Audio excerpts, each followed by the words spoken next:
I wanted to show this picture really quickly because the Creative Live banner has had this image posted for months, and I wanted to show exactly how it was created. This is actually a behind-the-scenes picture of me making this photo. And there are 3 lights in this photo, and we're going to learn about how to do that. The light behind me looks small, but it's actually 6 feet wide. It's a 6 foot wide by 4 foot tall softbox. It's really, really large. And I'm actually standing in front of it, and the light is going around my body and hitting the front of this model. The second light, this big square softbox right here, this is what is getting a highlight on the model's shoulder and her hair. But that photo originally was sort of dead.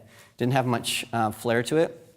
And so what I decided to do, that third light, the really small round light there, that light isn't falling on the model at all. It's shining straight into the lens of the camera. And so it's just there to create some lens flare, something that you would normally avoid. For this shot, I wanted to add it. And so I have a before and after shot here. So the shot on the left is the shot of just the 2 softboxes, and you can see it's just sort of flat and flavorless. There's not much going on. But by adding that one light shooting into the lens, we added this lens flare, and it just gave it that little extra punch of what needed to happen. So sometimes I'll use a light, and I'm just shining it straight into the lens, like who's J.J. Abrams, right? That's the guy that does that all the time. So that's how that was lit. So I didn't want to pass up after seeing this shot for so long that we have this stuff. Okay, we're going to do a demo, and we're going to have Alexis come back out. And really what we're going to do, we have about 15 minutes, a little bit less. And what I want to do is we're going to talk about color and light, because we have a little bit of time to do this. And if you'll have a seat right there, we're going to shoot this with natural light. And we're going to need to kill this light right here so we can make this work. And the reason we're using constant lighting, by the way, instead of strobes right now, is I want us to think about how the light looks and how we can shape it without being caught up in how are you triggering that and what sync speed and how you're metering and all that kind of stuff that we're going to get to. We just want to look at light, just light. So forget about all that other stuff, metering and all those types of things. I'm sorry. Here it goes. Take it. Okay, so yeah, this is going to be pretty crazy. So what we're using here, and we're going to have you look straight forward this way. Cool. What I'm going to do here is I'm going to build this out. In fact, I'm going to use even a smaller light. I'm going to hand you these. Here you go. I'm going to use even a smaller light because I want this light to be even punchier.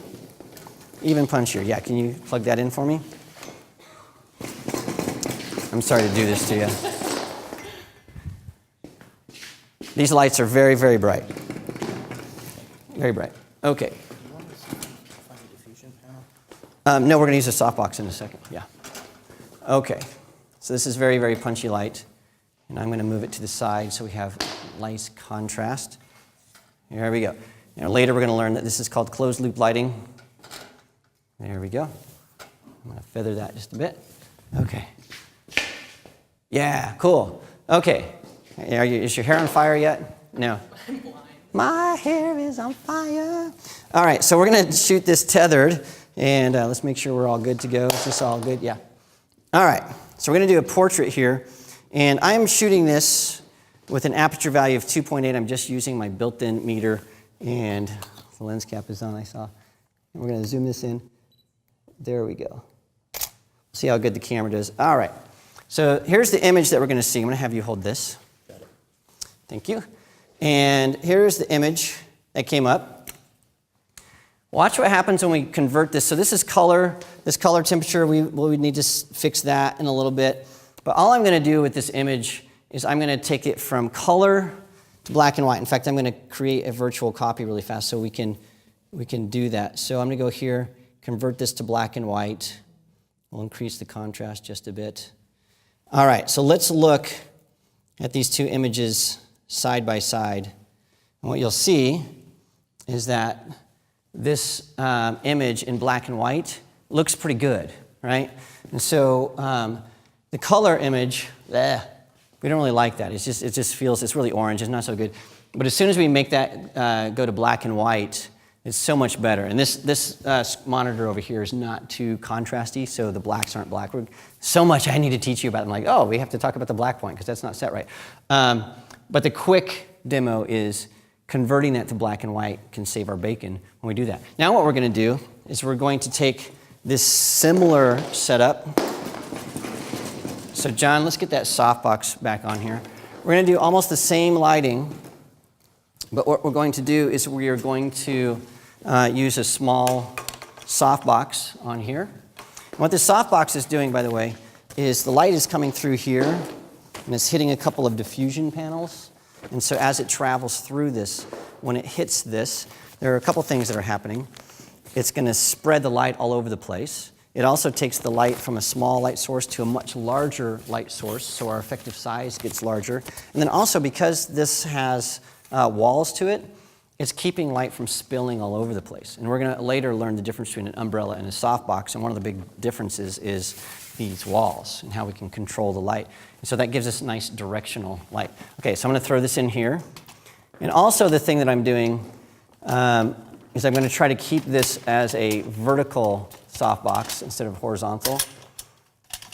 So some softboxes are not square, and so they can be horizontal or vertical, and you can get different looks based on how you position that.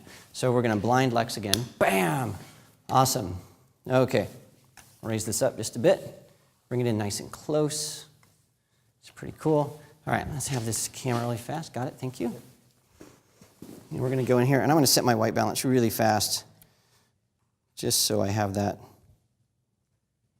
There we go. Okay. Lex is going to look beautiful as she always does. There we go. Have that.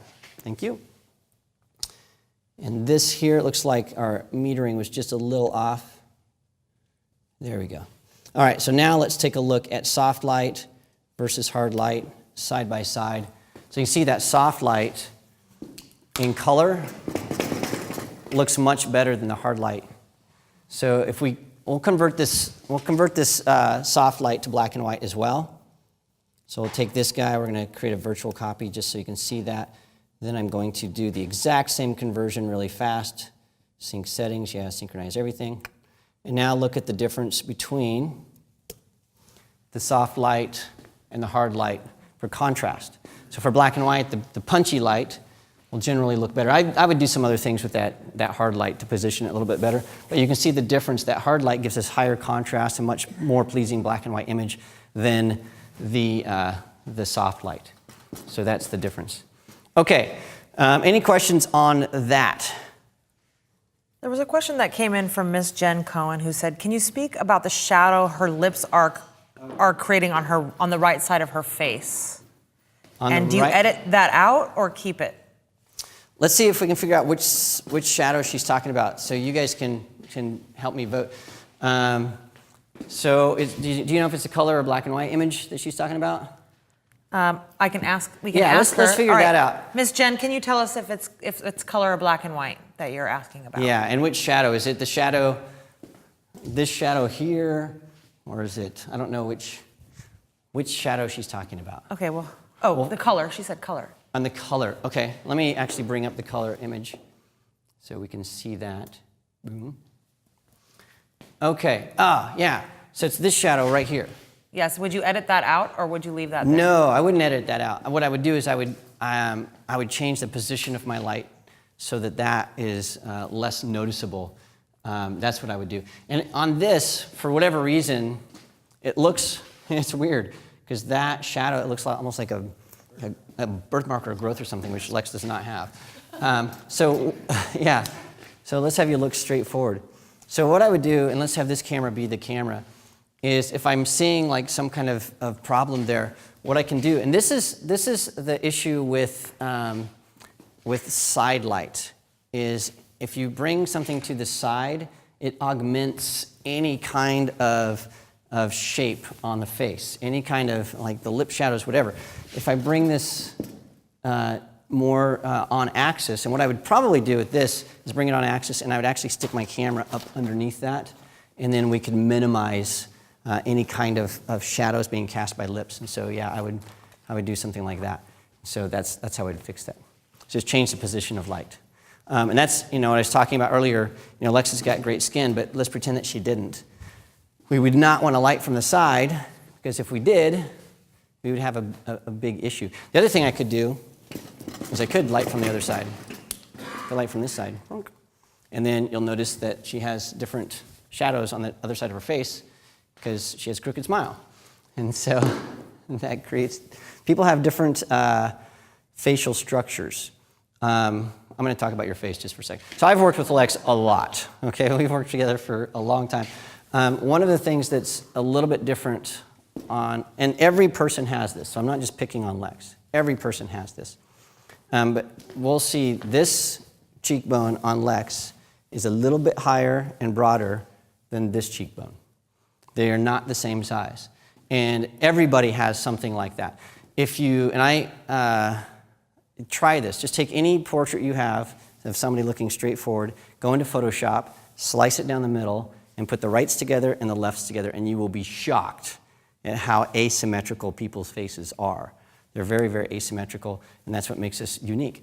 If you have someone that has a really, really symmetrical face, they're usually movie stars. But Lex has a pretty darn symmetrical face. But yeah, even with beautiful face like this, you still have differences in cheekbones and stuff. And you take a picture of yourself and you'll see, because you think your face is the same on both sides.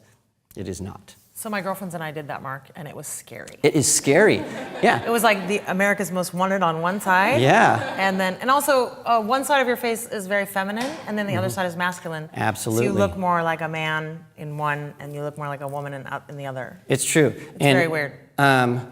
We were doing a demo for a product for, it seemed like forever, for a long time, and we would have to travel and do these trade shows and stuff, and the shots had to be on profile. We had to do these profile shots over and over. So we actually were in this studio and we did a bunch of test shots from both sides of her face to figure out which side looks better based on the light. So am I okay to tell everybody that? Sure, it's too late now. Too late now. But yeah, so the moral of the story is when you're doing portrait photography, if you're lighting from one side and you see some shadows that are problematic, one of the solutions is just move the light to the other side of their face, and a lot of times it just solves that problem. It's very, very interesting. Okay, or we're going to learn something called butterfly lighting. You can get away with anything with butterfly lighting. So it's you'll see it. And Mark, that brings up a great question from Simone in NYC. If you're getting hot spots on the skin, is it better to move the light or control your settings in the camera? All right, hot spots on the skin are not going to be affected by settings in the camera. You're not going to get rid of hot spots on skin by changing exposure. You're just going to get wacky exposures, because if you get a highlight here and it's all glowy, I don't know what you could possibly do in the camera to make that go away, except for maybe underexposing, and then everything's going to be underexposed, and that won't work. So there are two things that you can do. One is you can change the light modifier. So I'm sorry I'm frying you. I'm realizing I'm going to make you all sweaty. I guess we can turn this light back on too.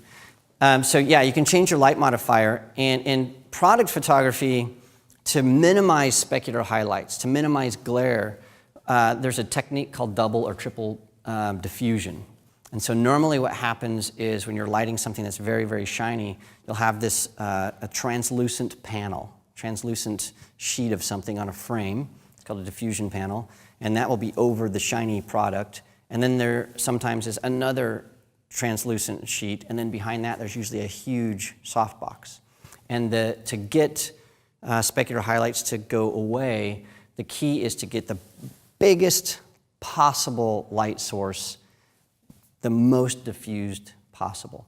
And what that does is instead of having a very, very small specular highlight, like the dot in an eye or a really shiny thing on a piece of chrome, what you get is that reflection, because the source of the light is getting larger and larger, it spreads out over the entire surface and essentially disappears. So on a person, if they have glowing heads like me, it's nicer to have larger light sources. And the best solution for this, hands down, get a makeup artist. And a makeup artist is going to do the right thing to treat the skin to minimize that. For years, I used to have this person who would come out and put powder on my head, and then I find like, I'm old, forget it, just let me be shiny. But yeah, treating the skin is the way to go. And in a pinch, here's a little theater trick for you. If you have somebody that's got greasy skin and they're really shiny, go into the public restroom and get the toilet seat cover, and that will remove the oil from somebody's face. And so I've seen a lot of photo shoots, and this is, I used to work in the theater, and actors would just travel with toilet seat covers because it's the same stuff that you get. I don't know what it's called, but there's like some stuff that you can get to take. Yeah, clay pads. Yeah, there's like these blotting papers, but you can just get toilet seat covers. It's the same thing, and it's a lot cheaper. Yeah, or free. It works, and so blot with toilet seat cover things. And it's really funny because the first time you see somebody doing that, you're like, what are they doing? But I don't know, it works. And I want to know who the first person was that figured that one out. Anyway, I don't know what the thought process was. What other questions do we have? All right, well, we have so many great questions coming in. I just want to let everyone know that we have so much content to get to in the next 3 days. So if we're not getting to your question right away, I'm sure it will be covered. So just hang in there. I had another question that came in from Miss Jen Cohen, who said, are there rules for shapes of shadows and highlights on faces? I often see a nice cheek triangle in fashion photography. Is that a style or a rule to generally follow? It is a rule. It's called Rembrandt lighting or closed loop lighting. We're going to do that today. We're going to learn about closed loop, open loop, butterfly, all these different types of lighting styles. And it doesn't just come from portrait photography. It actually came from art and the Dutch painters. So look at Rembrandt and those guys. And you'll see all of these different styles of lighting. And it's called Rembrandt light because Rembrandt used to paint in this really small room, and he had this small window that was really high, and it would just cast these shadows, and it casts a little triangle of light. And so because of his paintings, we get this thing. So yeah, there are definitely rules to different styles of lighting and shadows and how we handle all that. We're going to learn all that. And there's same rules and styles for scenic photography and product photography and art and all that kind of stuff, but since I'm a portrait photographer, we're going to talk about that. Before I forget, specific to scenic photography, and that is don't forget about the position of light for scenic photography. So if you're shooting the Grand Tetons, let's say, or Mount Everest, or Mount Rainier, or any of those types of things, the time of day, the season, and is going to make or break your photo. So we can't change the position of the sun, right? We can't do that. We can't move it around. But what we can do is we can shoot our photos based on where we want the position of the sun to be at a certain time. So we're going to learn about the golden hour, but if you want to have a really nice high contrast black and white images, you need to have a day where it's not overcast. You're going to need to shoot at the time of day when the sun is low in the sky, so it's very directional and casts large shadows. And you're going to want to shoot at the time of the year that the sun is in the right place in the sky. And so a lot of the amazing scenic photographers, they actually plan where they're shooting based on the position of the sun during that time of year. And so you might have somebody that's like, I'm going to shoot the Tetons, but the light is not going to be right until March and at 6 a.m., something like that. We're going to talk more about scenic photography and the position of the sun and azimuths and all that kind of stuff later. But I just have to remind everybody that position of light in scenic photography is just as important as position of light in a studio, but we have to react to it. We can't make it.